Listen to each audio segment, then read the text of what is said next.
God's not a respecter of person, yet he hates sin, and everyone sins. So how can he love and hate at the same time? Well, first of all, he has a moral standard, and he knows our weakness.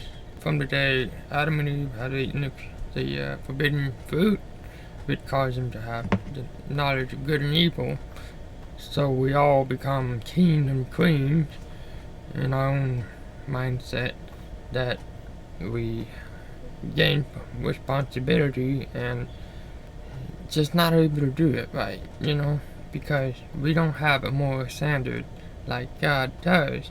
We created our own standard, and the result of that is chaos and, well, division.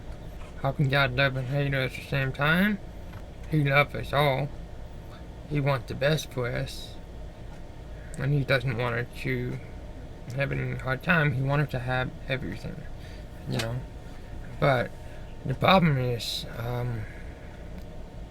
in our own will, we have a free will. It's not perfect without free will. So he gave us free will, and so we chose to rebel against him and want to be God of our own.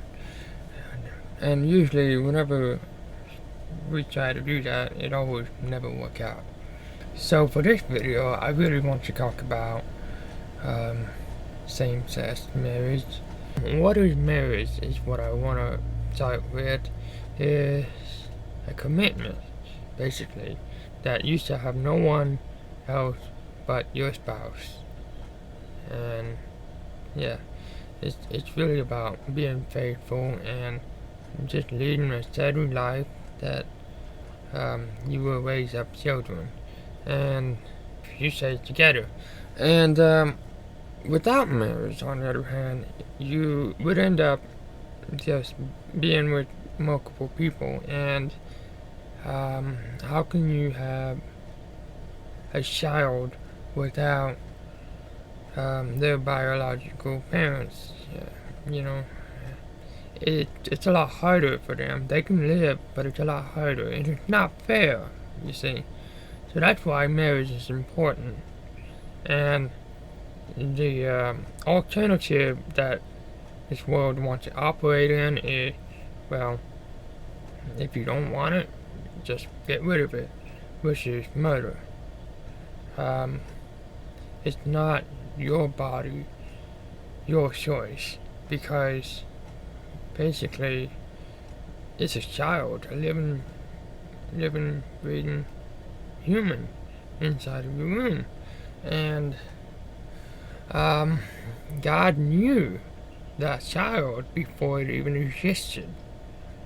So kill the baby before it's born, that's murder. And there's too many of that.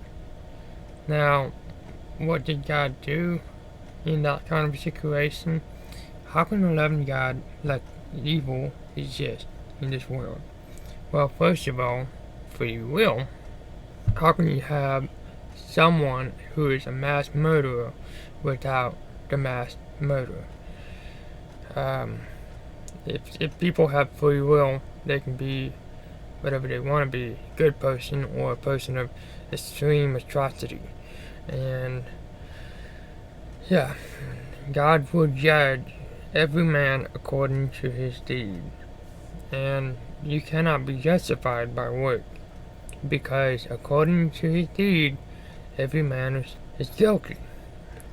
Basically, there's none that's righteous. No, not one. Everyone has fallen short of the grace of God. And you see, it's like a moral standard that no man can receive, because we have a knowledge of good and evil. We can know that it's wrong and we do it, and that as a result of that, you have extreme punishment. But if you didn't know, you have fewer stripes. But it's still a sin, Anyway, sin is very serious to God, because it's a trespass. Normally, the higher the authority, the more extreme the punishment gets, and God is at the very top. So What he calls sin is basically like if you commit atrocity against another fellow human being that are like you, you are actually attacking God because every man is created in His image.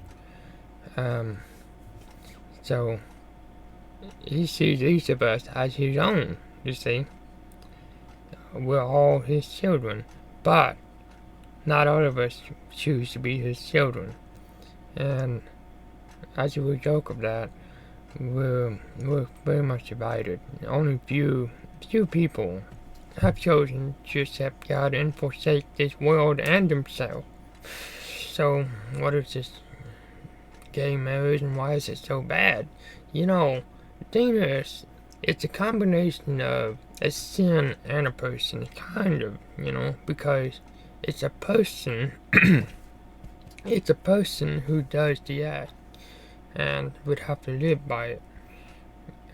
So when you marry to somebody who is the same sexual identity as you, yeah, you're committed, and that's very sad. And they pretend like they would have kids, but no, that doesn't happen. So why is there gay in the first place? How did this happen? Why would anybody want to do that, considering it's just nasty?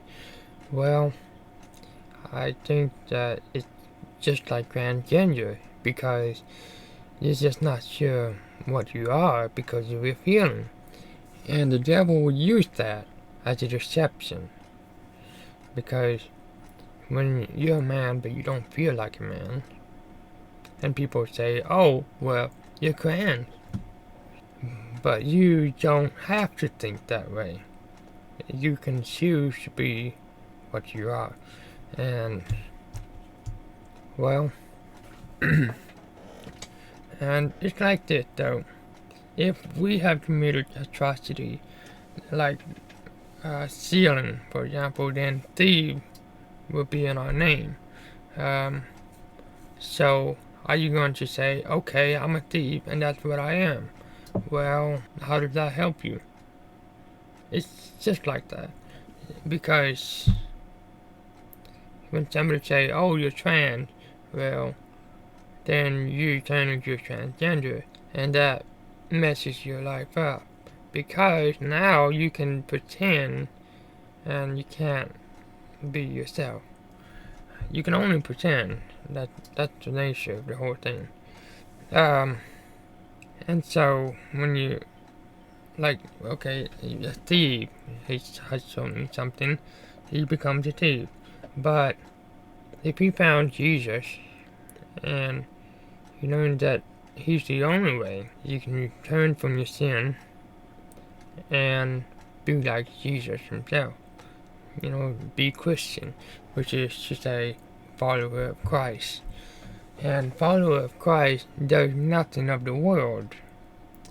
Now, that doesn't mean that we Christians always do things perfectly. We're supposed to have the right moral standard. We're supposed to treat each other right and other people. No matter who you're dealing with, you are not to be a respectful person, because Jesus is not a respectful person. Like, for example, he could be washing Trump's feet and Joe Biden's feet. Okay? He can wash anybody's feet. An alcoholic's feet, and then the mass murderer's feet. Why? Because that's the only way anybody can have their existence on earth. If they don't have any help from God, they can only be in hell, basically. Because when you die and you don't have God, you're in hell. That's it. The eternal destruction. There's no way out, no safe. It's just pure darkness, and Jesus is the only way. And God is the only light. He's the source of all things that's good. So, what's happened when you don't have the source of all things good? You know, when you don't have your very being. Like, we're all created in His image. And you don't have your very being. What are you? You don't have anything. That's terrible. So, you don't want to be an outcast. When Jesus said, "Whosoever believes in me, call upon the name of the Lord, the same shall be saved." That's the hope, you know. You have to turn from your wicked way. You have to repent and follow Jesus in order to actually get to heaven. And normally, following Jesus means we have to do things outside of our own will. So he can remove this curse off of you. You know, the name of being a thief or a trans or whatever. That's not you. Whatever that isn't you, basically. Jesus is the only way who can heal you of your problem, so that you can actually be what you really are. And to me, I think that's about as good as you can get, you know. So why is gay and others LGBTQ an abomination to the Lord? Well, basically, it's just not the way He intended that we should be. We're supposed to be like man and wife, together for life until death.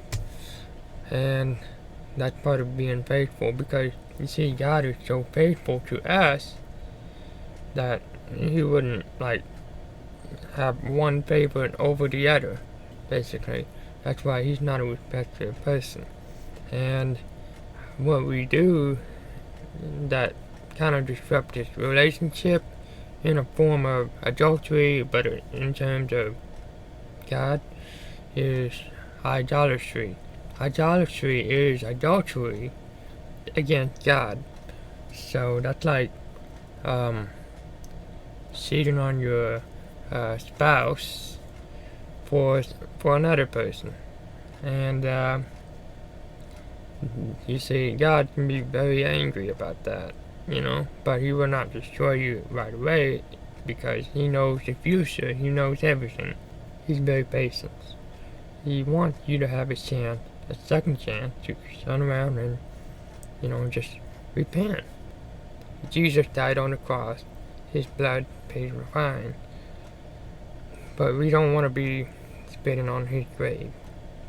We have to repent.